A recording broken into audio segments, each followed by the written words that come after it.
The first American car I ever had was a 53 Buick. It had a straight 8 engine in it, a smashing old car. I've been driving American cars and odd cars since I was 17. I used to use it for going down the shops for a packet of fags, you know. And got a 72 Buick Centurion that we've just finished restoring. I'm pleased with how it's come out. Fair amount of rust. It wasn't as bad as you might think, but it was bits that were difficult to mend, you know. Like in front of the windscreen there's a rain scuttle that goes right across, and that had completely rotted out because it had got filled with leaves and soaked all the water up, you know. It's just something that's in me. I can't live without an American car.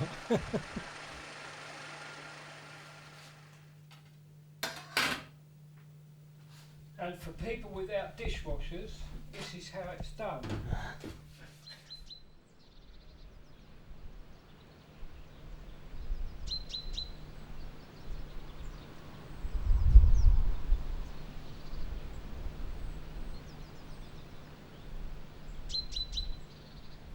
I'm skate mad. That's the answer. When I was living with my ex-wife, I built a half pipe in the garden down there. That was 30 years ago, and it was different down there because, again, being up here, it makes things really awkward. You can't just get on your skateboard and go for a skate. You know, you've got to drive 10 miles to find a smooth bit of road, you know. But yeah, that's why I built the one in this garden. But when I was living down south, we used to skate everywhere. You know, literally, just on board down the shop, you know. But there was a gap of about 5 years, I suppose, when I didn't skate. And then when we moved up here, I thought, well, we've got plenty of room, why not build a half pipe? So I did. Me and my ex-brother-in-law used to skate a lot together. He was obviously a lot younger than me, but we used to just spend all our lives on the boards. We used to go to London, skate round the South Bank. We cycled to Cornwall one year, stopped at every skate park on the way. That was good. That was a good holiday. But it would have been different if we'd done it now, because there's some seriously good skate parks about now. You know, you were lucky if you could find one with smooth surfaces in them days. It was just somebody chucked a load of concrete down and got a trowel, and, you know. But yeah, it was good fun. Last time we went skating was about 3 years ago. Jeff came up, the guy that I was telling you about, my ex-brother-in-law.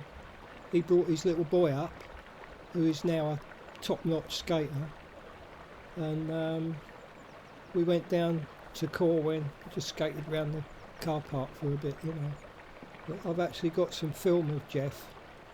He must be nearly 50 now, and he's riding pools, you know.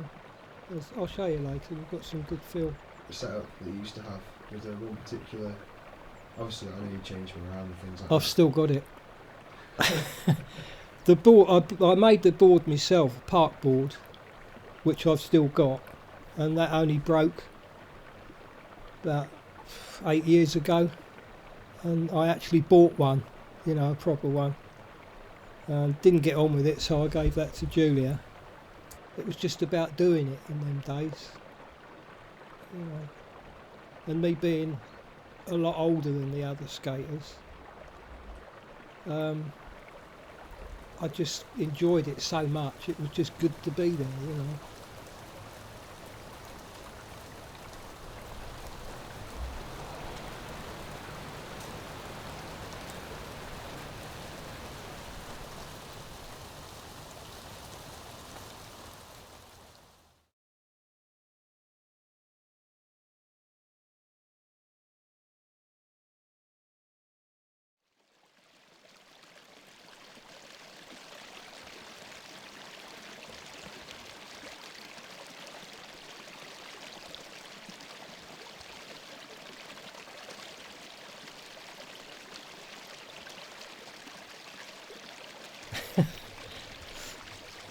Yeah, if I remember right, the first time I ever saw Julia, she was sitting at a table with all her friends, and there was about 100 empty beer bottles on the table. And I thought, oh, I like this girl. She looks good. My kind of woman, you know. But it's just, we just got on like a house on fire right from word one. Yeah. Yeah, bike rallies. But they were crazy. So much fun. So much beer. Oh, yeah. You just work hard all week.